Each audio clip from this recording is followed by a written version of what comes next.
हाँ तो दोस्तों हम समता के अधिकार के बारे में पढ़ रहे थे। समता का जो अधिकार है वो आर्टिकल 14 से लेकर 18 के बीच में दिया गया है। आर्टिकल 14 हमें बताता है समानता का अधिकार, 15 बताता है भेदभाव के विरुद्ध अधिकार, 16 बताता है अवसरों की समानता, 17 बताता है छुआछूत के विरुद्ध अधिकार और खिताबी का अधिकार बताता है हमें 18 आर्टिकल 18। दोस्तों ये जो समता का अधिकार है, समता का अधिकार बहुत ही ज़्यादा इम्पोर्टेंट है। इस समता के अधिकार को समझने के लिए मैं आपको एक आज कहानी सुनाता हूँ, एक एग्जाम्पल देता हूँ कि समता जो है, ये जो भेदभाव जो है और अवसरों की समानता जो है, छुआछूत जो है, ये किस तरीके से हमारे समाज के अंदर एग्जिस्ट करते रहे। ये जो सारी चीज़ें जो हैं हमारे समाज के अंदर पहले भी थी और आज भी है। बस अंतर इतना है कि पहले के समाज में और आज के समाज में अंतर आ चुका है।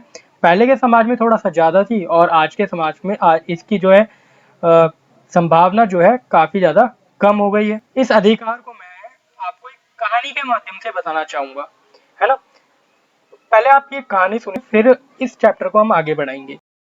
हाँ तो दोस्तों एक कहानी है उस समय की जिस समय भारत जो है आज़ाद नहीं हुआ था। हम सभी को पता है कि ईस्ट इंडिया कंपनी भारत में आने के बाद भारत जो है पूरी तरीके से गुलाम बन चुका था ईस्ट इंडिया कंपनी का। और उस समय भारत जो है अलग अलग राज्यों रजवाड़ों के अंदर भी बटा हुआ था। ईस्ट इंडिया कंपनी तो थी ही थी, साथ ही साथ जो है किंगडम जो है, साम्राज्य जो है, वो भी काफ़ी ज़्यादा बटे हुए थे। तो उसी एक साम्राज्य की आज हम बात करेंगे। जिस राज्य को आज हम केरल के नाम से जानते हैं, उस समय जो केरल राज्य था वो एक राज्य नहीं था, ये एक साम्राज्य था, ये एक किंगडम था जिसको हम त्रावणकोर के नाम से जानते हैं। हाँ जी, उस समय इस केरल का नाम त्रावणकोर था और इस त्रावणकोर की स्थापना सन 1729 में वहीं के राजा मारखंड वर्मा ने की थी। जी हाँ, मारखंड वर्मा जो थे त्रावणकोर साम्राज्य के उस समय के शासक थे और इन्होंने ही जो है त्रावणकोर की स्थापना की थी। आज हम त्रावणकोर को केरल के नाम से जानते हैं।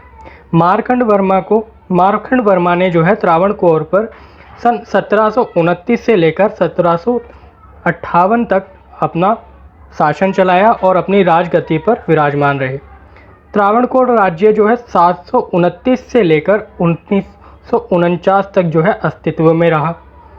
उस समय त्रावणकोर में एक कानून की बहुत ज़्यादा चर्चा की गई थी। एक कानून की स्थापना की गई थी और वो कानून जो था उच्च जातियों द्वारा बनाया गया था। और बनाया किसके लिए था? जो निम्न जाति के जो लोग थे उनके लिए इस कानून को बनाया गया था। अपर कास्ट के लोगों ने निम्न जाति के लोगों के लिए कानून बनाए। ये दो कानून थे जो निम्न जाति के महिलाओं और पुरुषों दोनों के ऊपर लागू हुआ करते थे। पुरुषों पर कौन सा टैक्स लगता था? सबसे पहले पुरुषों की बात करते हैं। पुरुषों पर जो टैक्स लगता था, पुरुषों को अपने सर को जो है अलग अलग तरीके से रिप्रेजेंट करने की इजाज़त नहीं थी। यानी कि जब पुरुष जो है अपने सर को पगड़ी या फिर किसी और चीज़ से के साथ रिप्रेजेंट करना चाहें तो उनके लिए उनको एक अलग से कर देना पड़ता था। हाँ जी। और दूसरा टैक्स से सुनकर आप थोड़ा सा विचलित हो जाएंगे, क्योंकि हमारे समाज की सच्चाई ही यही है कि उस समय पर इतना भेदभाव चलता ही था। दूसरा जो टैक्स था वो था ब्रेस्ट टैक्स। हाँ, ये जो निम्न जाति की महिलाओं पर लगता था, केवल निम्न जाति की महिलाओं पर लगता था, उच्च जाति की महिलाओं पर नहीं लगता था। इस टैक्स के अंदर क्या होता था कि जो निम्न जाति की जो महिलाएं होती थी उन लोगों को अपने स्तनों को ढकने की इजाज़त बिल्कुल भी नहीं थी। और अगर उन्हें अपने स्तनों को ढकना भी होता था तो उन्हें इसके लिए एक अलग से टैक्स देना पड़ता था, अलग से कर देना पड़ता था। और ये जो कानून था सिर्फ निम्न जाति की महिलाओं तक ही सीमित था और उच्च जाति की महिलाओं तक इस कानून को नहीं लागू किया गया था। और जाहिर सी बात है, बनाया ही उच्च जाति के लोगों ने था तो वो अपने ऊपर इम्प्लीमेंट क्यों करेंगे? निम्न जाति के लिए बनाया गया था तो उन्हीं के ऊपर इम्प्लीमेंट किया जाएगा। तो ठीक ऐसा हुआ भी। जिस समय ये दोनों टैक्स लागू किए गए उस समय जो है त्रावणकोर में दो निम्न जातियाँ थी। पहले का नाम है इजेवा और दूसरी थी नाडर। दोस्तों इजेवा जाति में एक निम्न जाति की महिला थी जिसका नाम था नांगेली। उस समय नांगेली के एक ऐसी महिला थी जिससे जो है स्तन टैक्स जो है मंजूर नहीं था। वो नहीं चाहती थी कि उसको अपने शरीर के किसी भी अंग को ढकने के लिए जो है कोई भी टैक्स देना हो। उसको ये बिल्कुल भी पसंद नहीं था। और आप कल्पना कर ही सकते हैं कि उस समय महिलाओं की जो मानसिक स्थिति रहती होगी और पुरुषों की जो मानसिक स्थिति रहती होगी वो किस प्रकार की होती होगी। यह हमारे समाज की सच्चाई है दोस्तों। यह टैक्स जो है त्रावणकोर के राजा को ही प्राप्त होता था, राजा ही टैक्स लेते थे और ये जो टैक्स था इसको लेने के लिए एक अलग से ऑफिसर नियुक्त किया जाता था जो टैक्स कलेक्ट किया करता था। जब वो सबके घर घर जाकर टैक्स वसूलता था तो लोग जो है एक अलग तरीके से उसको टैक्स देते थे। अलग तरीके से कैसे कि जो केले के पत्ते होते हैं, केले के पत्तों के अंदर उस टैक्स को जो है वो रखकर उस टैक्स कलेक्टर को जो है दे दिया करते थे। और इस प्रकार से जो टैक्स कलेक्टर होता था वो अलग अलग सभी निम्न जातियों से जो है टैक्स वसूल कर लिया करता था। वहीं नांगेली एक पहली ऐसी महिला थी जिसने जो है इस टैक्स का विरोध किया। नांगेली इस कानून के विरुद्ध जाती है और अपने स्तनों को ढककर चलने लगती है। धीरे धीरे ये बात जो है पूरे समाज में और पूरे गांव में फैल जाती है और राजा के पास जो है पहुंच जाती है कि ये जो निम्न जाति की महिला है ये जो है एक तो टैक्स भी नहीं दे रही है और साथ ही साथ अपने स्तनों को, अपने शरीर को जो है ढककर चल रही है। तो ये बात राजा को पता चलती है। तो राजा क्या करता है, अपने जो टैक्स कलेक्टर होता है, टैक्स ऑफिसर होता है, उसे जो है नांगेली के घर भेजता है कि जाओ उससे टैक्स वसूल करके आओ, टैक्स इकट्ठा करके आओ। दोस्तों जब टैक्स ऑफिसर नांगेली के घर पहुंचता है तो नांगेली से स्तन ढकने का टैक्स मांगता है और जब नांगेली टैक्स देने से इनकार कर देती है तो जो टैक्स ऑफिसर होता है नांगेली को बहुत ही ज़्यादा भला बुरा कहता है और मतलब अभद्र टिप्पणियाँ उसके ऊपर करने लगता है और निम्न जाति को लेकर उसके ऊपर जो है जाति सूचक शब्दों का इस्तेमाल करता है और उसे काफ़ी ज़्यादा जो है अनाप शनाप बकने लगता है। कुछ समय बीतने के बाद जो नांगेली जो है कमरे के अंदर जाती है और कमरे के अंदर जाने के बाद सभी को लगता है कि वो ऑफिसर के लिए टैक्स लेने गई है, जबकि ऐसा बिल्कुल होता नहीं है। जब नांगेली घर के अंदर से बाहर की ओर आती है, टैक्स ऑफिसर की ओर बढ़ती है और टैक्स ऑफिसर की ओर बढ़ने के साथ साथ जब टैक्स ऑफिसर और साथ के लोग जब नांगेली को देखते हैं तो उन सभी के जो होश होते हैं वो उड़ जाते हैं। वहाँ पर जो जितने भी लोग होते हैं वो क्या देखते हैं कि नांगेली जो है केले के पत्ते में जो है कुछ रख कर लेकर आई होती है।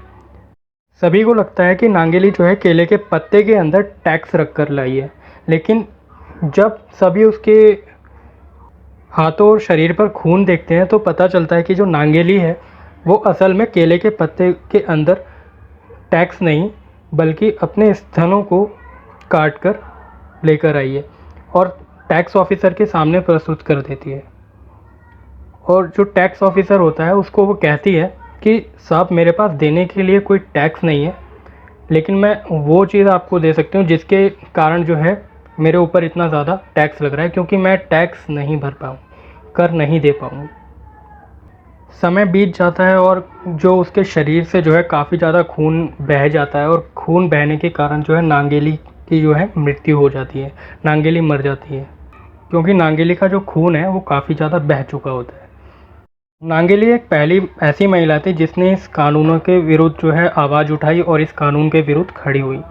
नांगेली की मृत्यु के बाद समाज में ब्रेस्ट टैक्स के विरुद्ध जो है जगह जगह आवाज़ें उठने लगी और त्रावणकोर के राजा के ऊपर एक प्रेशर बनने लगा कि इजेवा की निम्न जाति पर से उस कर को हटाया जाए। विद्रोह इतना ज़्यादा बढ़ जाता है कि जो त्रावणकोर का जो राजा होता है उन्हें वह उस टैक्स को एजेवा कम्युनिटी के लिए हटाना पड़ता है, लेकिन अभी भी जो है टैक्स जो है पूरे निम्न जातियों के ऊपर से नहीं हटाया। उस राजा ने केवल एजेवा जो कम्युनिटी थी, एजेवा जो जाति के लोग थे उनके ऊपर से ये टैक्स हटा दिया था, क्योंकि उस समय बहुत ही ज़्यादा प्रेशर क्रिएट हो रहा था कि इस टैक्स को ख़त्म किया जाए। यहाँ पर दोस्तों जो एजेवा कम्युनिटी थी उसके लिए तो ये टैक्स ख़त्म कर दिया गया, लेकिन यहाँ पे साथ ही साथ हमने शुरुआत में आपको बताया था कि एक कम्युनिटी और थी जो निम्न जाति से थी, जिसका नाम था नाडर। नाडर एक दोस्तों ऐसा ही वर्ग था जिन्हें बेस्ट टैक्स देना ही होता था, जैसे कि एजेवा कम्युनिटी को देना होता था।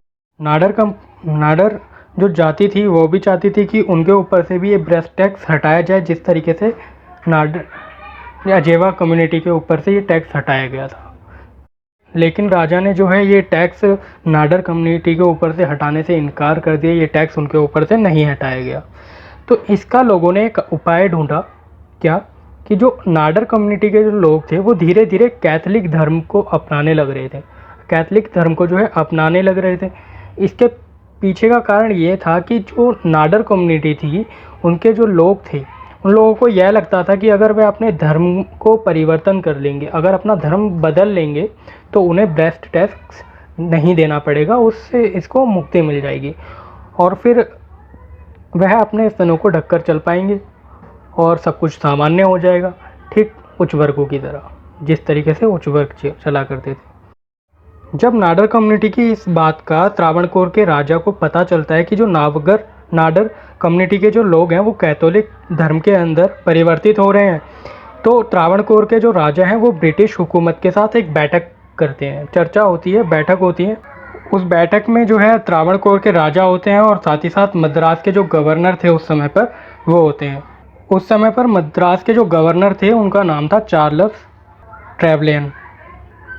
गवर्नर जो है वो त्रावणकोर के राजा के ऊपर दबाव बनाते हैं कि वह अपने जो ब्रेस्ट टैक्स है जो निम्न जातियों के ऊपर लगाया जाता है उसको हटा दिया जाए, समाप्त कर दिया जाए। उसके बाद पूरे नाडर कम्युनिटी के ऊपर से भी ये टैक्स हटा दिया जाता है। लेकिन त्रावणकोर में 1859 से लेकर 1924 तक त्रावणकोर में छोटी छोटी निम्न जातियों से यह टैक्स वसूला जाता था। आज़ादी का समय आते आते यह टैक्स पूरी तरह से समाप्त हो गया और धीरे धीरे जैसे जैसे समय बीतता गया, समय के साथ साथ जो है इस टैक्स की भी समाप्ति हो गई। हाँ तो दोस्तों, ये हमारे समाज की सच्चाई थी जो आपको बताना जरूरी थी। एक एग्जाम्पल भी हो गया हमारे लिए कि आपको अब पता चल जाएगा कि समानता जो है वो कितनी ज़्यादा इम्पोर्टेंट है, कितनी ज़्यादा ज़रूरी है हम सभी के लिए। तो दोस्तों, हमारे चैनल को सब्सक्राइब जरूर कर लीजिएगा ताकि हमारा नोटिफिकेशन आप तक सबसे पहले पहुंच सके वीडियो अपलोड होने पर। और कमेंट करके बताइएगा आपको एक कहानी या फिर ये सच्चाई कैसी लगी। हमारी आपसे फिर से मुलाकात होगी एक नई वीडियो के साथ जिसमें हम कुछ नई चीज़ें सीखेंगे। तब तक के लिए घर पर रहिए, खुश रहिए, सुरक्षित रहिए। नमस्कार।